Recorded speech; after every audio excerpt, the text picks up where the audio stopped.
It's about to get real in Studio B. Two members of the same defensive back fraternity at BYU sitting next to each other, Brandon Bradley and Brian Logan. Brandon, yes. It's good to have you in Studio B, man. I'm glad to be here. It's been a long time. I've been trying to get on this show for probably 8 years. 8 whole years. Told Spencer, man. To get you up, Jeez. dude. You know? I've been your #1 ally in this effort, Brandon. I don't know. Every time I mention it to you, you don't seem too sold on the idea. Well, you made fun of my white pants when I attempted to catch that punt during fall camp a few years ago, so I had to overcome that. You're right. Okay, I got you. But differences aside, it's good to have you in Studio B. I'm glad to be here. Hey, let's start with the easy question. Who is the better defensive back, you or Brian Logan? That's not even Be a real, question. man. Don't lie to these That's people. not Don't a lie to question, these bro. people. Me. Don't lie to these people. Brandon Bradley. See, don't. That's not even a question. Come on, Brandon. You can lie to yourself. Don't lie to yourself, man. You My can lie mama to taught me. me to be honest. You can lie to me. I'll be honest. You can lie to Spencer. You can lie to these cameramen back here. Don't lie to yourself, man. I wouldn't. Come on now. I would never do Come that, on, especially dude. not in public. Come on, dude. You know, I knew that was the way to start it. I knew that was the way to start it. But you know what though, man? Like we wouldn't be DBs if we said the other Exactly. one. That's if I not. conceded, it was like, it was him. Yeah, no, man. Can't be a DB living like Yeah, that. any DB that says that, like, you deserve to go on the offensive side. Of the Right. ball. Go be a receiver. Or something. Yeah, right. Yeah, that's. Yeah, you ask any BYU defensive back right now on the roster who's the next big playmaker, they should say me. Exactly. Right? Say, yeah. Exactly. They should have that attitude. Exactly. should. They should have it. Brandon, I know you've been working closely and keeping an eye on what BYU has in store this year as we get closer to fall camp, which opens up this week. Our Twitter question today is, who's the next ball hawk big playmaker for the BYU secondary? I've been listening to you guys talk. I think because of the position, Hanneman is. As a safety, you have a lot more opportunities to make those plays. As a corner, you kind of isolated. You only can make a play if the ball's thrown to your guy. Yeah. So I'm going to go with Hanneman. I think he has a big opportunity. Lots of range. Yeah. Play baseball, hand-eye coordination is great, can track a ball really well. So I think it'll be Hanneman. I keep hearing about Zane Anderson, who is also going to play safety this year. What's the big deal with Zane Anderson? From what I've gathered, he's long, he can run, he's not afraid to tackle, and I think that's a lot of upside that you can't coach a lot of that. Yeah. And he's young still, so he has a lot of room to grow and to learn. I think they're excited about that because of his intangibles and what he has to bring next year, this upcoming year, as far as in the future as well. So I think like you said, I think he'll turn some heads. So I know every year, especially with us in DBs, we analyze the secondary, and some years we get juiced and we're like, oh, we got guys coming back. Other years we're like, whew, man, let's pray. Right. Let's pray for It'll these be a guys. rough one. Right, exactly. So I mean, what are your thoughts this year, or any concerns that you have? What are you excited about? Just give you the mic right now, which is very, very rare of me to do. That is true. I'm glad you finally not selfish anymore. Hey, I'm just doing this so I don't get fined, man. I'm excited for this group. I know a couple of the DBs personally, so I'm excited to see them be successful. Yeah. I think there's a lot of talent, and a lot of guys that can make plays and help the defense out quite a bit. I think there's one of my favorite guys who I think is kind of slept on out of the corners is Chris Wilcox. Okay. I think he's a young kid last year, new to the position. Thrown into the fire against Toledo and West Virginia. Exactly. But I think he's going to be a good player for the secondary. Obviously, we know about Troy and Diane. I like both of those kids as well. Both of them great understanding of the game of football. Both of them willing to hit, willing to make plays, not afraid to take a chance. So I think it's just good depth this year. A lot of kids that can actually play football. That's been a concern with. Right. I know when I came in here, it was like it's not a lot of depth, right? We don't have you're not a first string guy, or if first string goes down, it's over. Right? Yeah. Well, they have depth this year, so it should be exciting, and they're gonna have a lot of opportunities to prove themselves. So I said Dion was gonna be probably have the most opportunities because of Troy. and it was kind of like that. My first year, and that's not necessarily like because of Brandon's skill set and his exactly his what it was. capabilities. It was because the height difference, right? Like they didn't look at him and go, "This is a lockdown corner." I'm gonna go to Brian's side. They said he's 6 foot, he's 5'6". No, they was looking at film. So, okay, he played last year. Okay, I'm going over here. So with this situation right now, this happened my senior year, right? Because they looked at me and went, Psh, okay, that's skill level right there. So we're gonna go to Brandon's side. We're gonna attack Brandon. So same thing with Troy, right? Right, B. Troy, you look at Troy, lockdown type of a guy. Barely got any balls thrown to him last year when he did play. And so, don't you feel like it's only right that Diane would have more of an opportunity, even though he does play corner? I agree with the latter statement. I don't agree with your statement about they threw you my way because don't agree with that at all. Just being honest, right? That's false. But yes, I do. I feel like definitely height plays a difference in decision making for a quarterback. Yeah. Any quarterback is gonna always rather take the chance on a shorter DB than with a taller DB. And Diane's in Troy's situation, I agree to a certain extent. I think because of the spacing on the field,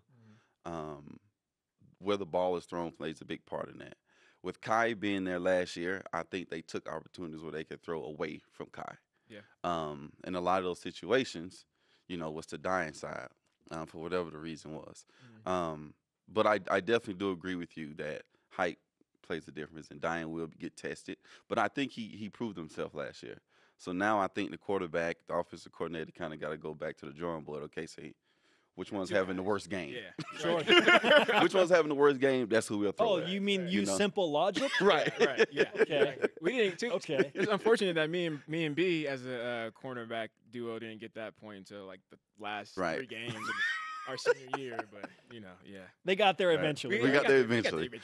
Yeah. From what I'm hearing from you, Brandon, it sounds like the depth that BYU has this year is the reason that you feel most confident in this group.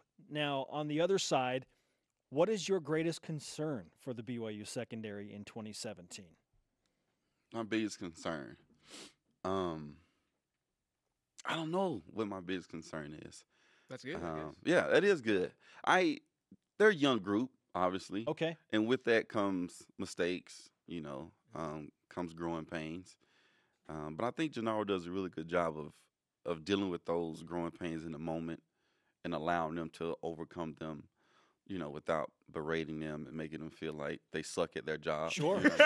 No, listen, that's huge. And like every defensive back needs to have that short memory. They got to. Yeah. And some guys, it takes a while to develop that. Right. They can't stop thinking about the last big mistake they made. Yeah. Yeah. Right. What is the? Oh, sorry. Go ahead. No. I was gonna say I just want to give people a little bit of background. So we had a coach that will not be named way back when that did that, right? And no, man. I mean, there was times even for somebody like me that has a hard shell, I would kind of start second guessing myself a little bit, And when you start second guessing yourself, you don't play as quick and as fast, and you end up getting beat. So, that's probably the number one attribute that you want to have as a DB coach, is for your coach to, coach in that type of way. So, yeah. Yeah, I think he does a great job at that, and I think they'll be fine. But so it's not a concern. It's not if, but when. I know mistakes are going to happen just because of the age and the position it is. No DB can say, I've never given up a big play my entire career. Right. Doesn't exist. So not they're going Josh to happen. Norman. Right, I mean, not the best not in the Deion NFL. Sanders. Nobody. Exactly. Right, nobody. Exactly. It's going to happen. So I don't, like I said, I don't consider it a concern. It's part of the growth process. Yeah. In the position. What do you think the biggest difference is with when we played in Bronco, versus these guys and Gennaro, and I think specifically more just the confidence and kind of just. I don't think they had I can't really see this yet. I see it a little bit this offseason, the swag a little bit. Mm-hmm. We had the swag, but we, I don't think it really showed as much when we got on the field versus these guys, right? You kind of just see that in their play. Well, it's kind of like how you mentioned. The coach makes a big difference in that. We had the swag. We weren't allowed to show it. Oh, okay. You know what I mean? Yeah. We were very contained and confined. We only had this much to work with, and if we got outside of that, we were in trouble. You know what I mean? Yep. As with these guys, the coaches allow them to be themselves, allow them to play football. True. You know what I mean? Colors. Right. Right. You know what I mean? And they use. Wait, are you saying that because we're black? How does it feel to be? I'm sorry, I just want to bring this up. How does it feel to be? How does it feel to be a minority right now? This is very rare for you, huh? I'm pretty sure the rating's gonna be sky high today. Pretty sure. I'm sorry, I had to just throw that in there. I'm sorry. Sorry, That's all Spencer. good. Hey, no.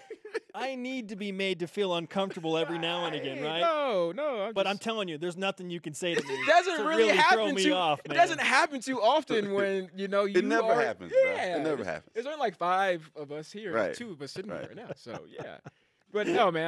I mean that's a good point though, as far as just the coach and the style. But I think you see that throughout the entire defense, right? Right. Not just the entire team. Yeah. You know what I mean? But I think it's very important for DBs. Yeah. You know, the one thing a DB has to have no matter what is confidence. Yeah.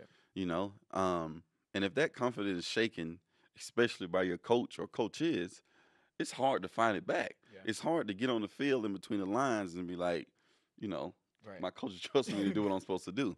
So I think that's vital for a DB, and I think they get that from their coaching staff, especially Gennaro, and they can go out there and they can play football. And I think that was one of the things that we saw with Kai Nakua so much. Yeah. When we played Andrew Rich, Yeah, they Andrew. didn't have to worry about coach No. yelling at them or pulling them out the game No. because they were the guys. Like, Right. Yeah. you know what I exactly. mean? So they were able to take those chances, like you said, without hesitation and worry. Like, if this is wrong, Yeah, I'm I'm gonna get out. yelled at. I'm You know what I out, mean? yeah. They didn't have to worry about that. And those were guys that were able to make plays. A lot of them. Yeah.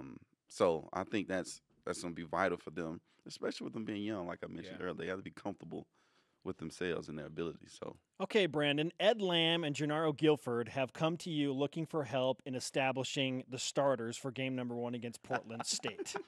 If you had to roll out 4 guys on August 26th, who are your starting secondary? corners are dying. Okay. And Troy. Okay. My safety is Hanneman. Yep. And I'm gonna go with Zane as my other Zane. safety. Okay. There it is. I say if my hopes in him are that high and I feel like he has the upside, why not put him in? Put him in. Yeah, and I know Matt Hadley will see some reps. He brings experience. Chris Wilcox, again, the guy that you mentioned. Wilcox would definitely be in my rotation. Michael Shelton would be my nickel. Yep. Little Mike. But I think they have a lot of guys that can play a lot of different places on the field in depth, which is always key in that position. So that would be my starters. Good stuff. Let's finish with this. One, your knee was down against Utah. Yes, it was. I had a Utah fan in Walmart tell me that. So it got to be true, right?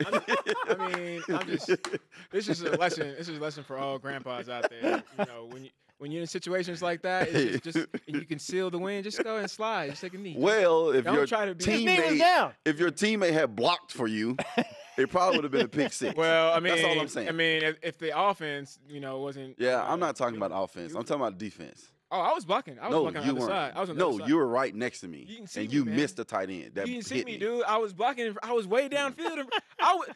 Spencer, no lie, man. I was sprinting. I turned around and I was like, wait, what? Where's he at? 'Cause And he then- ran and then I past saw the a closest pile, and person I was like, why is there a pile? He What, ran fumbled past the ball? closest person to me. No, man, come on, dude. You just couldn't keep up. Hey, You're when too you old. get a chance, please pull that film up so the viewers can see, He's just too and you old, can show Brian Spence. He's too old to keep up. that he I'm like, missed the tight end. I didn't miss no. So okay. This is why I strategically missed him, because I assumed that a corner would be faster than a tight end. So I was like, Not if I'm not I gonna don't waste my see him. block. I'm not gonna waste my block on this tight end. When on DBs, when we get an interception, who are the first 2 people you're supposed to block? Your receiver. Which is probably the closest to the ball, correct? Yeah. And then who else? Quarterback. So the closest person to me was the tight end, which is who you should have blocked, and then someone else should have got the quarterback. His rebuttal and the way he strategically had that conversation. I'm just saying. Oh my I'm God. just saying. That's not fair. We need Not a fair. court, yes, we need a court of law. We need a law show based on football plays with Film. these 2 as your lawyers. Film. We just need film. For the record, Twitter poll in: who is the better defensive back, Brandon Bradley or Brian Logan? It's early. It's Oh, early. this is going to be a good So one. get on Twitter This is and gonna make be your a good cases. one. Wait, both what of is you. it right now? What is it? Brian Logan winning 55% to 45%. So it's close. There we go. It's Oh. close. Let's go. Let's go. We'll see. Okay. True fans, speak up, please. Be honest too. Be honest. This is one of the more enjoyable interviews we've ever had in Studio B. It was worth the wait. It was worth the It was. It 8-year was worth wait. the 8 Brandon. years. Now, hopefully, I've proven myself and I can get back Yes, on, yes, you have. again soon. In fact, I So- want your autograph on our stretch Y flag right back Oh, there, I'm Brandon. all about that, bro. And Yeah, TB, give the man the pen. I haven't even signed that Bro, flag. you work man. here, bro. He's gonna go sign it.